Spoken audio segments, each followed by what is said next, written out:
Joining us today, right off the top, on the SD4L Show, is Michigan State's Director of Recruiting, Jon Borovich. Jon, how you doing today? Good. Yeah, thanks for having me, guys. Thanks, Justin. Thanks, Matt. Yeah, for sure. So for the audience that doesn't know, which shame on you, first of all, but if you don't, Jon has been at Michigan State for, I want to say almost a year now. He came from Northwestern, where he was the Director of Recruiting there. Bloomfield Hills native. He played at Central Michigan, where he was a two-time captain. After that, he went to work for Coach Montgomery at Northern Illinois, where he was the associate head coach. So been around the sport for well over 20 years in the coaching industry. So brings a wealth of experience. It's obvious why Coach Izzo hired him. But Jon, with all that said, I guess the first question kind of that it makes sense to ask is, what exactly do you do as the Director of Recruiting? That's a good question, Justin. Thanks for all that. Thanks for making me feel old. I appreciate it. But no, obviously it covers a lot of different things in recruiting.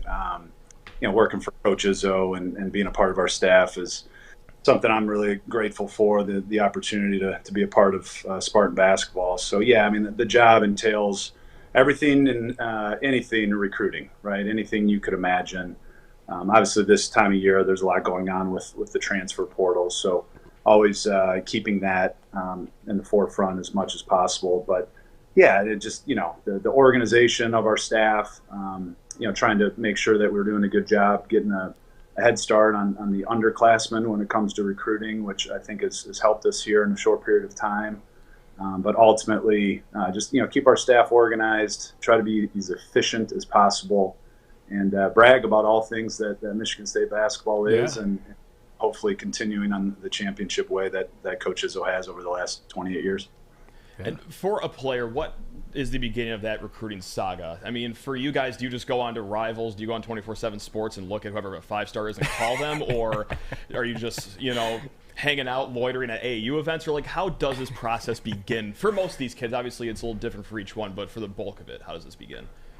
Yeah, Matt, it's evolved, right? I mean, over the years, it really has changed. But yeah, I mean, ultimately the process begins for most of these prospects June 15th following their sophomore year.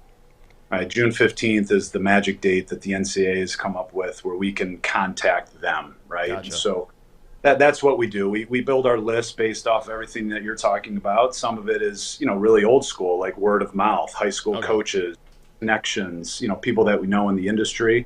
But yeah, I mean, there is some value, obviously, and 247, the recruiting publications that are put out there, a lot of scouting services.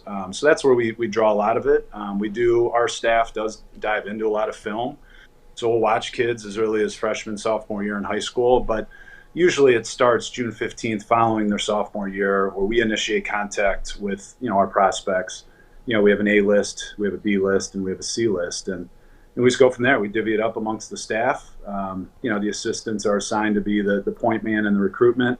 And it's our responsibility as staff members to know when to bring in Coach Izzo and when we need to bring him in to try to finish the deal. Gotcha. So, Jon, when you are in the early phases, in addition to kind of being in the lab and grinding tape and finding out everything you can about the kid as a player, the other component of it, I would imagine, is the character test and making sure that he is someone that's coachable. And as we know, Coach Izzo has a very passionate and energetic coaching style, so you don't want someone that's going to enter the portal after the first broken clipboard. So how do you make sure, I guess, because you can't just go down there to his practice and kind of yell at him and see if he can take it. So how do you guys kind of make sure that someone can handle the coachability and is a culture fit? Yeah, and I saw your guys' show the other night. I think it was Jackson. You guys had Carson. Yeah, that was a great segment on that, really. Yeah, I mean, that's a huge part of it. You guys follow our program really closely, so you guys have heard the saying, OKG, our kind of guy. That's something that Coach Izzo's been talking about for a long time, and that is part of it, right? Like, we want guys where character does matter. Coach does really emphasize work ethic, right? Like, he's old school like that. Like, that stuff really matters. Talent is important. There has to be a certain level of talent in order to play at a place like Michigan State. But you already said it. In order to be our kind of guy, you do have to have that character. You have to have that desire. You have to have that drive. And you have to have that intestinal fortitude that it takes to play for somebody like Coach, because he is going to push you. And we make that perfectly clear during the recruiting process that, you know, if you're not super competitive, if you don't want to maximize who you are as a student athlete, then Michigan State's probably not the place for you. And that's okay, right? We want to figure that out early. The best thing in recruiting is for somebody to say, yes, I do want to be part of Michigan State basketball. But the next best thing is for them to say, no, we're not interested in State. And that way we don't waste our time and we don't waste theirs. Makes sense. Yeah, no doubt. Well, I mean, you didn't get a lot of no's for the last class, the 2023 class. Any recruiting site you look at squarely in the top 5, many of them have you guys in the top 3 as well. I mean, so the talent is off the charts, but what really impressed me was just how early you got this class locked up. How important is it to lock up a class as early as you did for the 2023 guys? And I guess just how were you able to do it that quickly? Yeah, well, the staff deserves all the credit. I mean, Coach Izzo obviously being the key cog in that wheel, but, you know, the assistants did a phenomenal job. I just got here last summer, so a lot of that work had already been done prior to my arrival.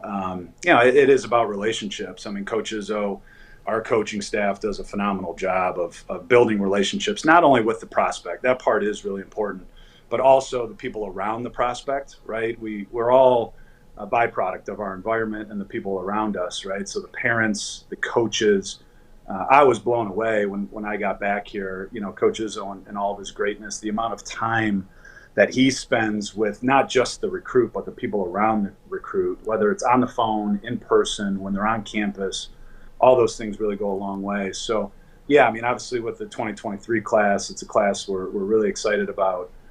Guys that are well-rounded. We think they fit each other very well, and then obviously fit us and our program and what we're trying to do moving forward. So, yeah, it's a class that Spartan Nation should be excited about, and I know we definitely are excited to start working with them. Definitely. So, John, one of the things that, as you kind of said off the top, right now everyone's pretty much just refreshing the portal, seeing all these guys enter in. Michigan State, 40% of their starting lineup last year, you guys had from the portal, Tyson and Joey, obviously. But at the same time, the foundation, the core, everyone was homegrown for the most part. It wasn't a program that's bringing in tons of guys every year, like a revolving door, and then struggling with chemistry like another program in the Big Ten. But that's neither here nor there. The question I have for you is, how do you guys balance adding a piece here and there versus maybe losing your culture possibly? What is your approach to the portal, I guess? How would you articulate your overall approach to the portal? Yeah, the portal is a factor, right? We all know that. You know, we'd be naive in college basketball not to be a part of that. But yeah, I think ultimately, Coach, the foundation is laid with development, right? And Coach wants to continue to develop guys. He wants to continue to recruit high school players. You know, we had talked about that in the last question, Matt, like the 2023 class and getting them done early. You start that process when they're sophomores in high school, right? And so that is where the relationship piece really is different, because you're developing that relationship over 2 years, right? The transfer portal, a lot of times those relationships, it's like a shotgun marriage, right? It's literally 2 weeks. You know these people and they're making a decision. And how well are they really going to know you, and how well are you going to really know them, right? So that's something, again, you know, you can't plan for everything, right? And planning and projecting down the road has gotten a lot more difficult in our profession to know what your roster is going to look like in the spring. But we try to do the best we can. We're all fortunate to be a part of a phenomenal program and work for Coach Izzo. So it is a little bit more stable here than most places. But again, you never know, right? Like a young man could walk in tomorrow and make a decision. And if, in fact, that does happen, where you do have a hole in your roster, that is just another way to potentially plug a hole, right? I don't know if you want to plug 5 holes, right? If you have 5 holes in your boat, that could be a problem. But one, that's more manageable, and 2, and so forth and so on. Yeah. So, yeah, I mean, those are legitimate questions. The transfer portal is something that, you know, some programs have had a ton of success with, but obviously there's a lot of programs out there that haven't been able to make that chemistry work. That's right. And I got another portal question. This is for the people like me that live 90% of their lives on social media. We're scrolling Twitter, and all of a sudden we see, hey, transfer portal guy X has interest from these schools. And, of course, you don't have to name names. I'm sure you don't. But what does that mean, like, when a school shows interest in a portal kid? Like, does that mean you guys sent him a text really quick? Does that mean that he's in Izzo's office right now on the phone with Joe Tipton at that very moment? Or, like, what does that mean, shows interest in the portal? Because that could mean anything in my mind. Yeah, it really could. And there's obviously varying levels of interest, right? Like, did they have a level of interest in us, right? Have they initiated contact with us? Have we initiated contact with them? Has it been directly to the prospect, or has it been to somebody that knows the prospect, right? Gotcha. So there's varying levels of interest and what that means. We all know there's a certain element of salesmanship when it comes to recruits wanting to boost their stock, right? Yep. And by saying Michigan State is recruiting me, that's going to help their stock, just like it would if they mentioned whatever, UConn or San Diego State, anybody that comes from a program. You know, guys are going to see that, just like you, Matt. A lot of assistants this time of year are on social media following what other programs are doing. When they see that, it is a highly competitive industry. They see, oh, geez, Oklahoma's recruiting this individual. I'm at Texas. I'm going to make sure that, hey, we're involved with this individual as well. So, yeah, there's some of that going on when it comes to interest. You know, there's all different. Sure. So, John, speaking of the brand, the brand that Michigan State has, that comes into play, obviously, with the recruits that you can attract. So, a school like Michigan State that's a national brand, you guys can go far out. You can go to California, Utah, like you did last year with Jackson, Massachusetts. But there's also, obviously, the Midwest flavor of the program, the Midwest roots, the in-state recruiting. How do you guys balance being a national brand but also prioritizing the Midwest where maybe kids can visit more often and maybe it's easier to land some of those kids? Yeah, I mean, Coach's success speaks for itself, right? I mean, the state of Michigan, the 4-hour radius from our campus, that's going to always be our home ground and the area that we're going to recruit the hardest. But as you all know, things change, right? Like there's different classes, different years. You know, sometimes the class, the senior class in the state of Michigan has 7 high major players. Sometimes it has 1, right? So in those years and the variance of it, you have to be prepared to go outside of the state of Michigan. Obviously, you start off in the Midwest, and if those pieces aren't there for what your roster needs are, then you're going to have to branch out even further. And the country, and we all know this, in life, it's gotten smaller, right, because of everything we're talking about, social media, television, right? Like Michigan State is on national television all the time. The Big Ten Network does a phenomenal job of getting our brand out there. It's going to get out there even more with UCLA and USC coming into the league. So that's going to expand our recruiting territory even more. And we talk about this all the time as a staff. Like it's, you know, things have changed. Now, kids don't go to your traditional high schools all the time, right? Like there is this influx of talent that has entered the prep school circuit. And again, those kids might have been in Michigan, and now they go to school in Florida, or they go to school in Texas, California, or Las Vegas, right? And so those kids have ties to the Midwest. We're definitely going to try to tap into that. And if they don't, Coach Izzo and the brand of Michigan State, like you said, Justin, is a national brand, and even international to a certain extent, where you can really spread your wings and get out there and go after the guys that fit us best. It's time to put John on the hot seat here, and you've talked a lot about the staff, of course, Tom Izzo, you know, the coaches. Let's talk about the players, though. Which player do you think is the best recruiter on this team, where you guys have a visitor on campus, you give him to player X, and you're like, this is in the bag. Like, this is done. Yeah, that's a great question. It really is hard to pinpoint one guy, right? I'm not going to try to pull any punches here and avoid the question. we do have a phenomenal group. We really do. And that is one thing that's really stood out to me in my short time here. Obviously, I was a graduate assistant here 20 years ago, and the culture was really set back then.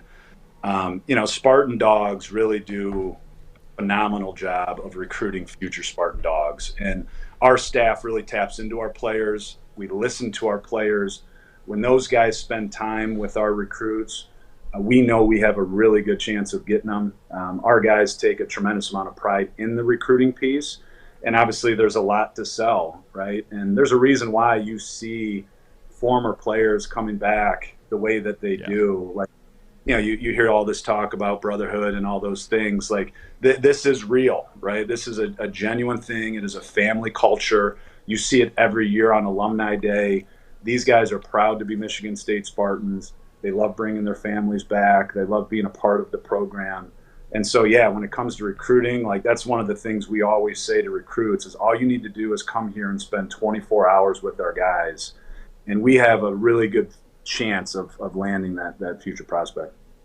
Yeah. So speaking of coming there, these days with social media and stuff, I'm guessing official visits have changed from back when you were taking your official visits. So what has been some of the ways that official visits have evolved recently?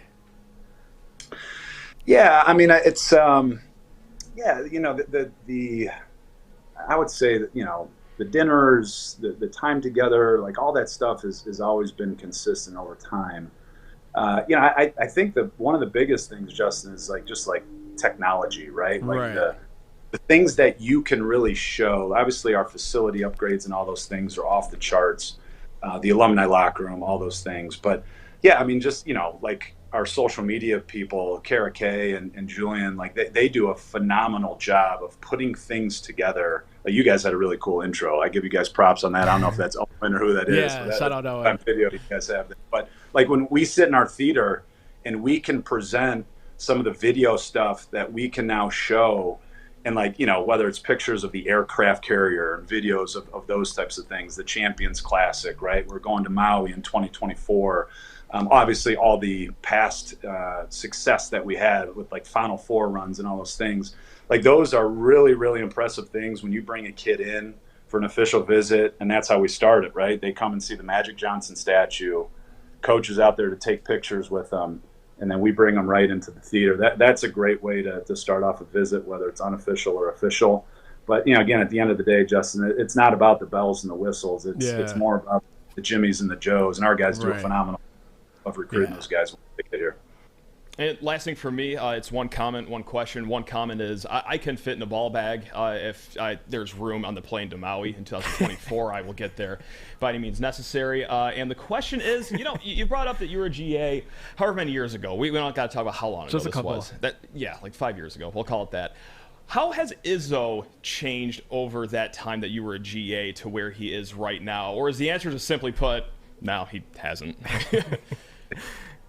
Yeah, I mean that is the greatness in coach, right? You know, I when I talked to him about coming back here, you know, his passion, his desire, his hunger, his drive to be, you know, to have one of the best programs in the entire country is as strong as it's ever been, right? And so, you know, when you're coming here as the director of recruiting, you know, those things are important, right? Because those are going to be the same questions that prospects will ask, that coaches will ask, that parents will ask. And so, yeah, I mean, I've been asked that question a lot, Matt, not to take away from your originality of your question, but really cool, but no, right? You know, think about it. When I was here before, it was after the initial 3 straight Final Fours in the national championship run in 2000. And it was kind of cool to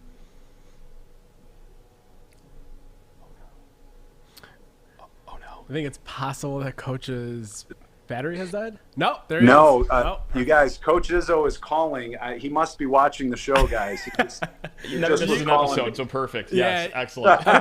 yeah, you should I might have probably just take lost that. my job, guys. If you guys are hiring, let me know. Yeah, I think so. Yeah. Sure. Well, I don't think it was that bad of a show, but yeah. Yeah. No, but seriously, Coach's passion is as strong as it's ever been. You know, just really fortunate to be a part of it. You know, and I think the one thing that, you know, he talks about now, maybe even more so than he did then, was like how much more it is about like the players, not only how they're performing while they're here, but what they're doing after here, right? Like he wants those guys to pursue their dreams, whether it's the NBA, playing basketball, not playing basketball. Like he genuinely cares about the lives that they're going to live once they leave here. And that's something that is probably even stronger now than it was 20 years ago. Yeah, great stuff. Jon, last question for me. You've been very, very gracious with your time. So you've been recruiting for a while now. Do you have either a wild story, a funny story, a last minute, like, kids switching up? Like, what is your number one wildest recruiting story? You can leave the name out. You can leave the school out. Do you have anything that comes to mind or no? Oh, geez, yeah, that's tough. We can talk maybe off air. But yeah, I mean, I think one of the hardest parts about recruiting, right, is like that, that midnight hour, right? Where the kid is said, I'm in, I'm coming, super excited to be a part of your program, and you've been through it enough, right? For me, it's been 20 years, where like it's never really done. Sure. Right? Like you never feel like that ink is dry enough yet, right? And so I really feel for the football guys. Like obviously I've never experienced it, but like all the flipping that takes place, like I don't know if I can handle that, because for us it very rarely happens. Yeah. And unfortunately, the one or two times that it has happened in your career, it just, not only are you bummed out because of all the sacrifice and time and energy and resources that you put into it, but you just feel like you've let your staff down, right? Sure. Like you've let your teammates down, like you've let the program down, and that's the hardest pill to swallow. So yeah, I mean, without throwing anybody under the bus, it happened recently, and before I was at Michigan State. But those are difficult days, man. When you're an assistant and you got to go in there and you got to tell your head coach that, like, hey, this kid, even though he said he's coming, is no longer coming.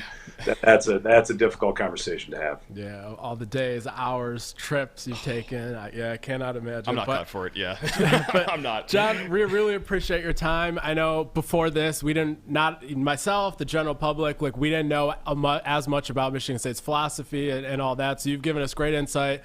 You guys have had great success, and I'm sure you will continue to, based on how it seems in the future. And appreciate all your time. We have one request, if you can return the favor, and that's, can you please get Coach Izzo to make a Twitter? Oh yeah, well, if I can do that, I can probably pull a rabbit out of a hat, right? Yeah, that will be the day. I don't know if how would he handle that, right? Like after all the scrutiny that he's given to social media. He would have to delegate, right? It would have to be Garrett. It would have to be somebody else running that handle. Maybe you, Justin. Maybe you would delegate it. Yeah. Imagine coaches are just tweeting GIFs and emojis cryptically to take shots and stuff like that. It'd be great. Yeah. Madi gets a double-double, and he just tweets out like a middle finger to anyone that called for a Porter Center. All right, John, thank you so much for all your time and all your insight. John. Yeah, appreciate it, guys. Thanks for everything you do for Michigan State and our program. No, you as well. Thank you, John. Thanks a lot, man. Appreciate it.